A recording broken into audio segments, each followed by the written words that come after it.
No te rayes. Oye, no lo entiendes. Así es como trabaja. Pero ni... Chili no va. Es una especie de juego. Sabía que era una trampa, así que me la ha devuelto. Se acabó el juego. No más trampas. No más. ¿A ti se te va la olla?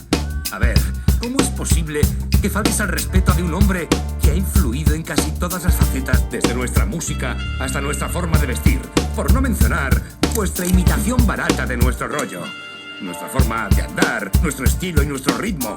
Enriquecemos vuestra existencia y a la vez contribuimos al Producto Nacional Bruto a través de nuestros grandes éxitos.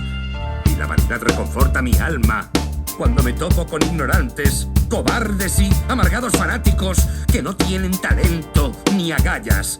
Personas como tú que profanan todo lo que no entienden, cuando la verdad es que deberías darme las gracias y seguir tu camino. Pero al parecer eres incapaz de hacer eso. ¿Así?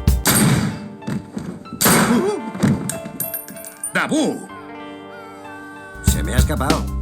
Y no me digas que no me raye. ¡Me jode un huevo!